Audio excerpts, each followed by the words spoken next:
thumma shalla 'alaiha.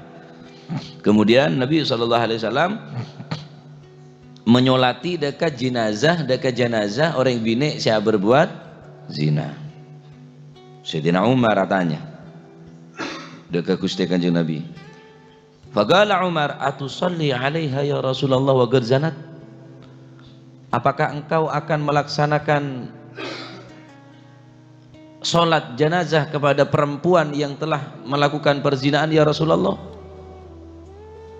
Bukankah orang bini saya melakukan perzinahan nikah orang saya kurang ajar, orang bini saya berbuat zina nikah orang saya durhaka, orang saya ampun berbuat maksiat saya sangat raja, sehingga matinya pun cara matinya mati sadis nggak nikah. Kanjeng Nabi kesokan nyolate. Fagalah maka Nabi SAW adebu lagatabat taubatan.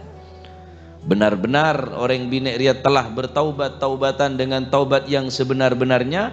Lau gusimat baina sab'ina min ahlil Madinah lawasi'athum.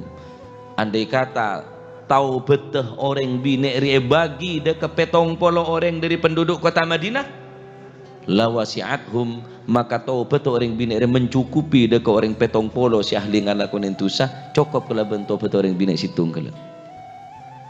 Saking dari hebat atau betul orang bini nikah. Nah, akhirnya Nabi kata bu, wahal wajadta afdala min anja'at binafsi halillah. Apakah ada engkau telah menemui seseorang yang lebih utama daripada seseorang yang telah datang atau menyerahkan dirinya untuk ditegakkan hukum had ataupun ranjam lillahi yang karena Allah Subhanahu wa taala? Apakah beda? Orang selebih utama tenembeng orang datang ke engkau mengakui kesalahannya ben orang dia terus atau betul daripada orang se aroma satandi dosa terus tak kelima tobat. Maka tentunya orang bini walaupun berbuat zina kata ria tapi atobat kelaban taubatan nasuha. Andai kata bagi de orang petong polo dari kota penduduk kota Madinah nyukopen bendi adalah orang bini si benar-benar tobat ke Allah Subhanahu wa taala. Tentu orang bini ke orang si terhormat akhir. Nah,